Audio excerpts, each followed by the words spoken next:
तस्वीरें टर्की की हैं। सड़कों पर स्वीडन के खिलाफ भारी विरोध प्रदर्शन हो रहा है।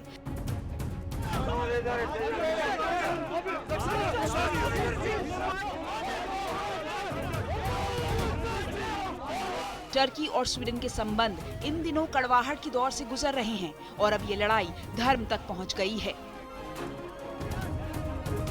टर्की और स्वीडन के बीच नाटो की सदस्यता से जुड़ा विवाद प्रदर्शन से होते हुए इस्लाम धर्म की पवित्र किताब कुरान को जलाने तक पहुंच गया।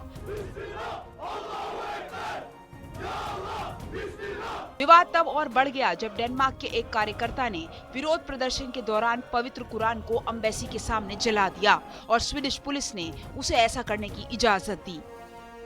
बस फिर क्या था, टर्की के लोग सड़कों पर आ गए और पुलुदान को फांसी की मांग करने लगे। इस्तांबुल में प्रदर्शनकारियों ने पुलुदान को फांसी दो के नारे लगाए, स्वीडन के झंडे में आग लगा दी और ये दोनों ही तस्वीरें हम आपको नहीं दिखा सकते।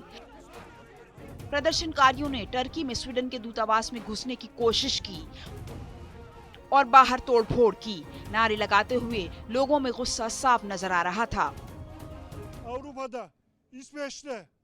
यूरोप और स्वीडन जो खुद को लोकतंत्र कहते हैं, मानव अधिकारों और सभ्यता की कस्में खाते हैं, वहाँ पुलिस हमारी सर्वोच्च किताब पवित्र कुरान को जलाने की अनुमति दे देती है। यह अपमान, विश्वासघात और देशद्रोह है। इस घटना पर कड़ी नाराजगी जताते हुए टर्की ने वहां के रक्षा मंत्री की अंकारा यात्रा को रद्द कर दिया।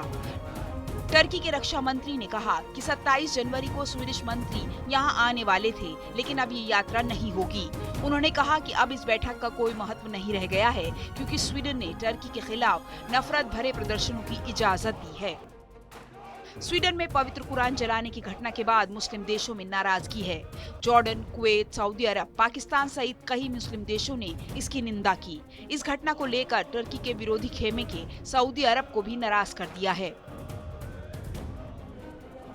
सऊदी अरब के विदेश मंत्रालय ने इस घटना की कड़ी निंदा की। दरअसल रूस के यूक्रेन पे हमले के बाद से ही यूरोप के गैर नाटो देशों में चिंता है। स्वीडन भी उनमें से एक है। हमले के बाद स्वीडन ने नाटो में शामिल होने की अर्जी दी थी, लेकिन नाटो में कोई सदस्य तभी शामिल हो सकता है जब सभी सदस्यों की सहमति हो। टर्की स्वीडन के नाटो में एंट्री पर लगातार विरोध कर रहा है।